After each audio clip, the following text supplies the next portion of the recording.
Halo, bismillahirrahmanirrahim. Assalamualaikum warahmatullahi wabarakatuh. Perkenalkan, nama saya Sarah Nabila dengan NIM 122202026. Di sini saya akan menjawab pertanyaan dari syarat UAS ujian akhir semester Fikih Munakahat.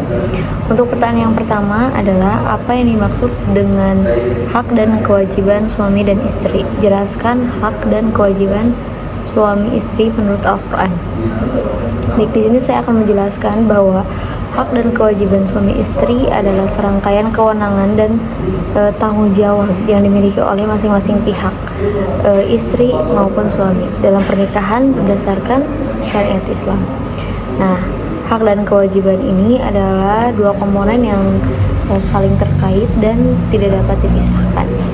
Menurut Al-Quran sebagai sumbernya ajaran Islam banyak menjelaskan gitu ya tentang hak dan kewajiban suami istri, seperti di dalam surah An-Nisa ayat 19 tentang hak suami bahwa mendapatkan kasih sayang dan penghormatan dari istri. Kemudian ada juga di dalam surah An-Nisa ayat 59 tentang ditaati oleh istri dalam hal kebaikan. Juga salah satunya ada di surat Al-Baqarah ayat 228 yaitu mendapatkan pelayanan dari istri. Nah, itu sesuai dengan sumbernya Al-Quran. Nah, kewajiban itu adalah sesuatu yang wajib yang harus suami beri kepada istri. Salah satunya adalah memberikan mahar atau mas kawin kepada istri, dan itu ada di dalam surah An-Nisa ayat 4. Kemudian juga memberikan nafkah, kemudian menggauli istri, dan memberikan tempat tinggal yang layak bagi istri. Nah, sedangkan hak istri adalah sesuatu yang harus dia dapatkan, yang harus dipenuhi, yaitu mendapatkan nafkah, pakaian lahir dan batin, kemudian mendapatkan perlakuan yang baik, seperti itu.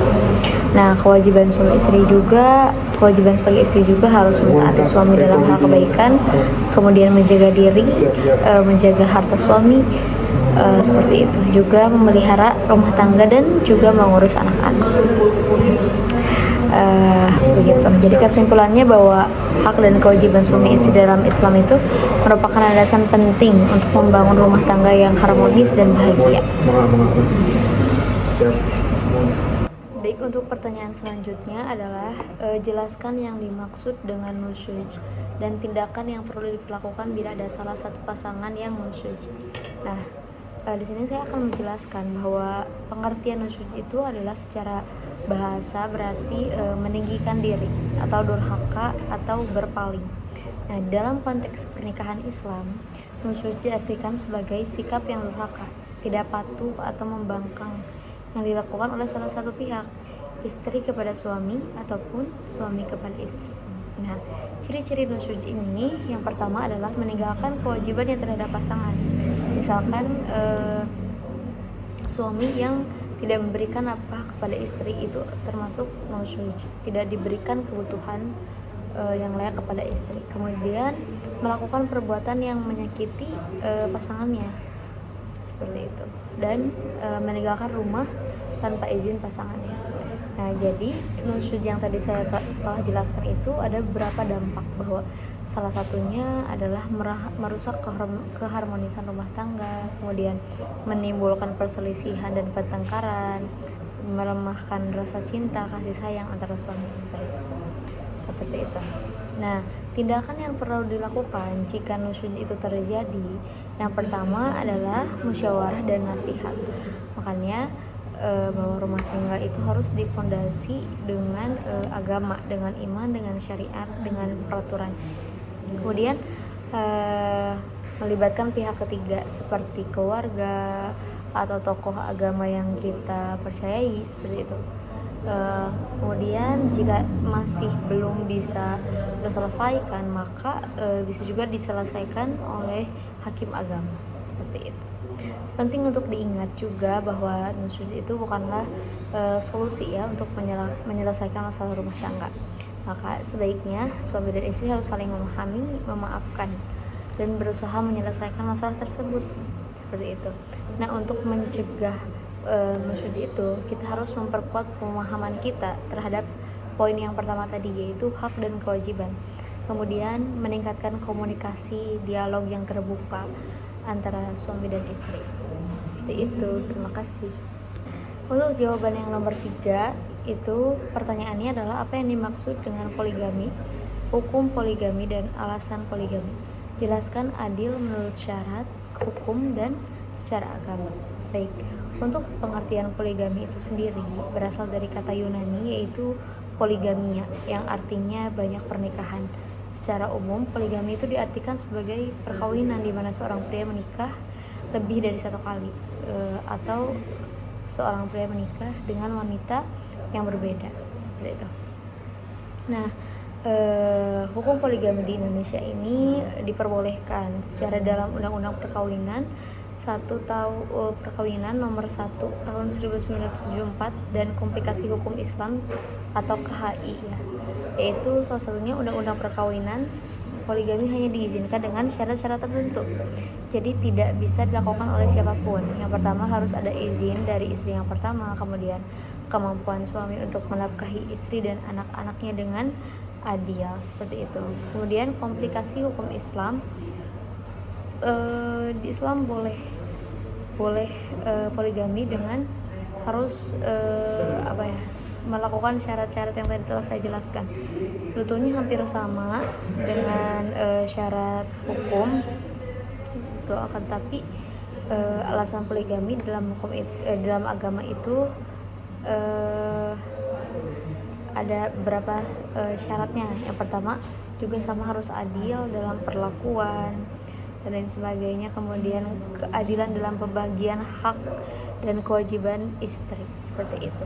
Nah, kemudian berbicara tentang adil ya, adil secara hukum itu artinya sama berat gitu. Akan tetapi di dalam surah An-Nisa dikatakan bahwa bukan An-Nisa, di dalam Al-Quran dikatakan bahwa ada salah satu adil yang tidak dapat dilakukan atau susah dilakukan, bahkan Rasulullah SAW pun tidak bisa melakukan hal tersebut, yaitu adil di dalam rasa, secara rasa. Nah, kalau misalnya dikutip dari sebuah kisah Rasulullah tentang keadilan, tentang adil secara rasa itu, ketika Rasulullah mencintai Khadijah dan Ibunda Aisyah gitu. Jadi Rasul tuh masih sering menceritakan Ibunda Khadijah ketika sudah menikah dengan Ibunda Aisyah. Bahkan sampai Ibunda Aisyah cemburu kepada Rasulullah yang karena sering sering berbincang, sering membincangkan tentang Ibunda Khadijah, seperti itu. Mungkin itu ya perbedaan dari sifat adil antara hukum dan secara agama. Baik, untuk selanjutnya yaitu jelaskan penyebab putus pernikahan karena fasakh atau pembatalan. Nah, jadi penyebab putus pernikahan karena fasakh atau pembatalan dalam Islam itu kita bedah terlebih dahulu bahwa fasakh itu adalah pembatalan pernikahan yang dilakukan karena ada cacat atau ketidakstabilan dalam rukun dan syariat pernikahan, sehingga pernikahan itu tidak sah sejak awal. Nah, sebab-sebab yang membolehkan fasakh menurut Islam itu yang pertama adalah cacat pada rukun nikah, kemudian tidak adanya wali bagi perempuan, tidak adanya ijab qabul yang sah, tidak adanya mahar mas kawin. Nah, itu termasuk membolehkan fasakh menurut Islam, pembatalan pernikahan, seperti itu. Kemudian cacat pada syarat nikah. Nah, suami istri misalkan sudah menikah dengan orang lain, seperti itu, atau suami atau istri masih dalam masa iddah dalam pernikahan yang sebelumnya, seperti suami istri yang murtad, seperti itu. Maka dengan itu adanya khiyar. Khiyar itu adalah pilihan. Khiyar karena cacat gitu.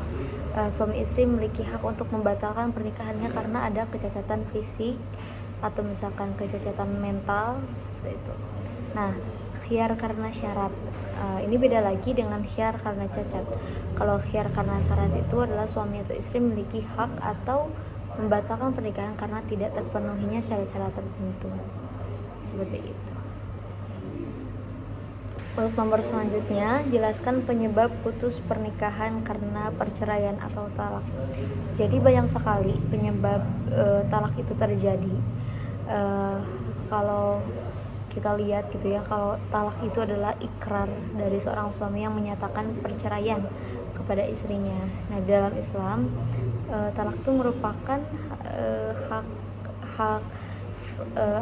hak prerogatif suami. Namun talak tidak boleh dilakukan secara sewenang-wenang, maka harus dilakukan dengan alasan yang sah. Sebab-sebab membolehkan talak di dalam Islam salah satunya adalah talak roji'i. Nah, teman-teman, jadi talak roji'i itu adalah talak yang diucapkan satu kali. Dalam talak roji'i ini, suami masih memiliki hak untuk merujuk kembali kepada istrinya selama masa iddah, yaitu selama 3 bulan bagi istri yang tidak hamil, dan selama masa kehamilan bagi istri yang hamil. Itu adalah talak roji'i. Kemudian ada juga talak bain, kemudian ada juga talak khul'i, ada talak ila, dan lain sebagainya. Seperti itu. Jadi banyak sekali penyebab talak itu terjadi. Untuk nomor selanjutnya, jelaskan apa yang dimaksud dengan li'an, hukum li'an, dan kapan terjadinya. Nah, jadi jelaskan apa yang dimaksud dengan li'an. Li'an itu adalah sumpah timbal balik yang dilakukan oleh suami istri di hadapan pengadilan agama untuk menuduh zina atau menafikan tuduhan zina. Nah, li'an ini merupakan solusi terakhir dalam menyelesaikan tuduhan zina antara suami dan istri, yaitu tidak memiliki saksi atau bukti yang kuat, seperti itu. Nah, hukum li'an itu sendiri dalam Islam terbagi menjadi 2. Hukuman bagi suami yang jika tuduhan zina terbukti, suami dihukum dengan hukum rajam. Itu secara agama ya. Kemudian jika tuduhan zina tidak terbukti, maka suami dihukum dengan hukuman denda sebanyak 80 kali. Nah, hukuman bagi istri, jika tuduhan zina terbukti, istri dihukum dengan hukuman rajam, sama. Kemudian juga sama, jika tuduhan zinanya tidak terbukti, maka hukuman denda sebanyak 80 kali. Nah, untuk pertanyaan selanjutnya, kapan li'an itu terjadi? Jadi li'an itu dapat terjadi dalam beberapa situasi. Yang pertama, misalkan suami menuduh istrinya berzina tetapi tidak memiliki saksi atau bukti yang kuat. Kemudian istri yang menuduh suaminya berzina tetapi tidak memiliki saksi atau bukti yang kuat. Atau di antara ketiganya, suami dan istri saling menuduh zina tapi tidak memiliki saksi atau bukti yang kuat. Untuk selanjutnya, jelaskan apa yang dimaksud dengan khulu. Nah, khul itu di dalam bahasa Arab ya, secara bahasa berarti melepaskan atau meninggalkan. Tapi berbeda ya teman-teman dengan talak, bahwa di dalam konteks pernikahan Islam itu khulu diartikan sebagai perceraian yang diprakarsai oleh istri dengan memberikan tebusan mahlul khulu kepada suami. Nah, tebusan ini diberikan sebagai ganti rugi atas hak suami yang gugur akibat perceraian. Nah, jadi khulu ini hukumnya dibolehkan di dalam Islam berdasarkan Al-Quran dan hadis Nabi Muhammad SAW. Hal ini didasarkan pada firman Allah surat Al-Baqarah ayat 299, yang artinya, dan jika para wanita khawatir dengan perceraian, maka bolehlah mereka membuat perdamaian antara mereka berdua, dan perdamaian itu lebih baik bagi mereka. Seperti itu. Untuk nomor selanjutnya, jelaskan apa yang dimaksud dengan zihar. Nah, zihar itu secara bahasa artinya punggung. Dalam konteks pernikahan, zihar ini diartikan sebagai ucapan suami kepada istrinya yang menyamakan punggung istrinya dengan punggung salah satu mahramnya. Misalkan ibunya, adiknya, atau bibi perempuannya. Nah, ucapan ini dianggap sebagai talak kinayah atau talak sindiran yang tertahan gitu, sehingga suami harus melakukan kafarat gitu, zihar, untuk menebus talaknya. Jadi menyamakan punggung istri dan punggung mahramnya, seperti itu. Untuk nomor selanjutnya, yaitu jelaskan apa yang dimaksud dengan i'la, bagaimana hukumnya. Nah, jadi i'la itu yaitu bersumpah. Dalam konteks pernikahan Islam, i'la diartikan sebagai sumpah seorang suami yang tidak akan mendekati atau berhubungan seksual dengan istrinya selama jangka waktu tertentu minimal 4 bulan. Nah, ila ini termasuk kategori talak kinayah atau talak sindiran, sama gitu sama yang tadi sebelumnya saya jelaskan, yaitu talak sindiran yang tertahan sehingga suami harus melakukan kafarat untuk membayar tebusan talaknya, seperti itu. Lalu hukum ila itu seperti apa? Nah, ila itu dibolehkan dalam Islam berdasarkan Al-Quran hadis Nabi Muhammad. Hal ini didasarkan pada firman Allah ada di dalam surat Al-Baqarah ayat 226 sampai 228. Jadi hukum ila seperti itu diperbolehkan di dalam Islam. Baik, untuk yang terakhir, jelaskan sepintas tema makalah yang Anda buat. Baik, makalah yang saya buat itu tentang poligami dan talak. Nah, jadi poligami itu diperbolehkan di dalam Islam, secara hukum agama diperbolehkan. Begitupun secara hukum negara di Indonesia. Banyak warga Indonesia yang melakukan poligami, akan tetapi ada syarat-syarat tertentu. Kalau di dalam hukum secara hukum negara, bahwa poligami itu salah satunya harus ada perizinan istri pertama. Jadi ada tanda tangan istri pertama baru boleh melakukan poligami, seperti itu. Kemudian secara agama juga harus adil gitu, adil dan bisa memberikan hak dan kewajibannya kepada istri-istrinya, seperti itu. Sedangkan talak itu adalah perceraian gitu. Talak itu perceraian, jadi talak bisa dilakukan karena penyebab tertentu. Seperti itu. Terima kasih.